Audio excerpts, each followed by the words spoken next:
Pessoal, começando agora o exercício 3 da lista 1 de Matemática 2, ele traz para a gente a seguinte situação, né? Um estacionamento para automóveis, o preço por dia de R$ 20, e esse preço de estacionamento, em média, gera ali um fluxo de 50 automóveis diariamente.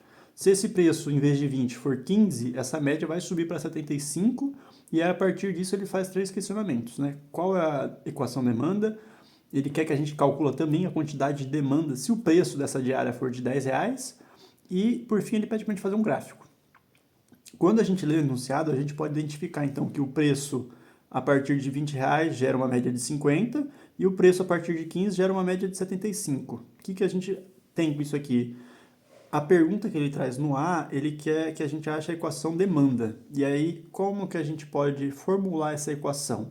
A equação demanda, de uma forma mais básica, a gente pode representar por quantidade de demanda, ela vai ser igual a quantidade demandada quando o preço for zero, que é o símbolozinho de B, mais o que? A sua inclinação de curva de demanda, que ela vai ser uma variação da demanda pelo preço, que aí eu acho que vocês vão relembrar isso quando a gente estiver fazendo, e vai estar multiplicando essa inclinação pelo preço do bem ou do serviço que está sendo prestado. No caso, então, para a gente começar, por exemplo, inicialmente a gente vai achar a inclinação, que seria a nossa letrinha M, tá? Na fórmula básica da equação demanda. No caso, deixa eu enquadrar melhor isso aqui. Aí, no caso aqui, a nossa inclinação, ela vai ser o quê? A quantidade final menos a quantidade inicial, e isso tudo vai dar dividindo pelo preço final menos o preço inicial. Ou seja, se a gente transpor a fórmula, a gente vai ser 75 veículos diários menos os 50, que era o inicial, e o fim, que seria cobrado uma diária de R$ 15, menos a inicial, que era 20, tá bom? Colocando isso na fórmula, a gente resolvendo, a gente vai chegar então que a nossa inclinação de curva de demanda, ela vai ser de menos 5. O que isso significa, essa inclinação? Significa que a cada R$ 1 a mais que eu cobrar no preço da diária de estacionamento, o meu fluxo, a minha quantidade média vai cair 5 unidades, ou seja, 5 automóveis a menos que vão querer estacionar lá por conta desse R$ 1 a mais, tá bom? E aí, a partir disso, a gente então acha o Mzinho da fórmula e aí a gente aplica aqui dentro. A segunda parte vai ser achando o B, e o B, como eu falei que ele seria quando o preço for zero, a gente pode então catar algum dos dados aqui trazidos para a gente no enunciado. No caso, por exemplo, vamos pegar a primeira situação, que ele fala R$ 20, a média de 50 automóveis.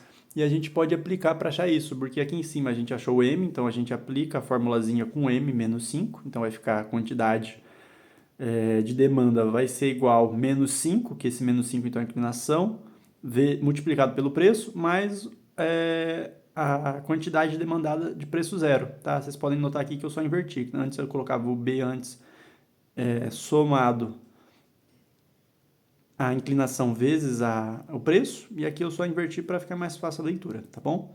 Então, se eu aplicar aqui o nosso preço vale R$ 20 por conta do enunciado, é a nossa quantidade de automóveis, a quantidade de demanda for de 50, a gente transpõe isso para dentro dessa formulazinha, que a gente montou com menos 5, e a gente vai conseguir achar o valor de B fazendo a transposição, né? Então, o M vai passar a valer 20 e o Q é 50. Então, eu jogo letra para um lado, número para o outro, eu vou acabar recebendo, então, uma quantidade demandada de 150 unidades. E aí, a partir disso, eu posso montar a minha equação demanda, tá bom? Que é o que está representado aqui em cima.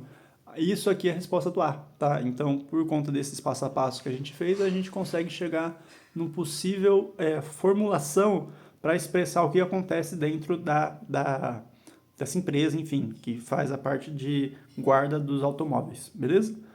E aí, a gente parte então para a perguntinha B. Na pergunta B, deixa eu só fazer o enquadramento aqui para vocês. Certo?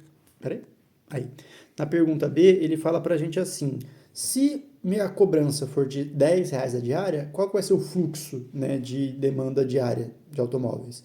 No caso aqui, como a gente conseguiu achar anteriormente ali no A, a nossa equação demanda, a gente simplesmente vai transportar aqui em cima, né, no caso, menos 5P, a gente atribui o valor de P que ele deu, então, pedindo ser R$ 10. Então, aqui a gente só faz a multiplicação desse valor dentro da equação e a gente descobre que a nossa quantidade de área seria, então, de R$ 100 se a gente cobrasse R$ 10. 100 unidades se cobrasse R$ 10, tá bom? E aí, por fim, a letra C, que aí a gente só vai fazer um apanhado disso que a gente montou até agora para montar o gráfico.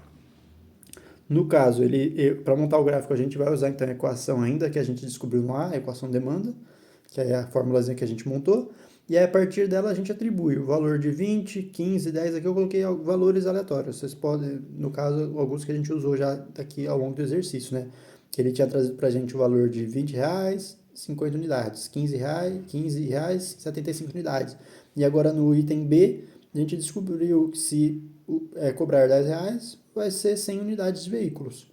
A gente só transpõe, mas se vocês quisessem botar outros valores aqui, 30, 45, 100, enfim, vocês ainda iam conseguir montar o gráfico e saber que ele tem esse tipo de tendência, tá bom? E aí, cuidado para o gráfico nunca passar do eixo Y, porque aí no caso o nosso X ele estaria sendo negativo, isso não pode acontecer. Então ele começa a partir do ponto zero aqui da quantidade e ele vai terminar aqui embaixo, beleza? E essa então é a transposição, a formulação do gabarito dos exercícios, beleza?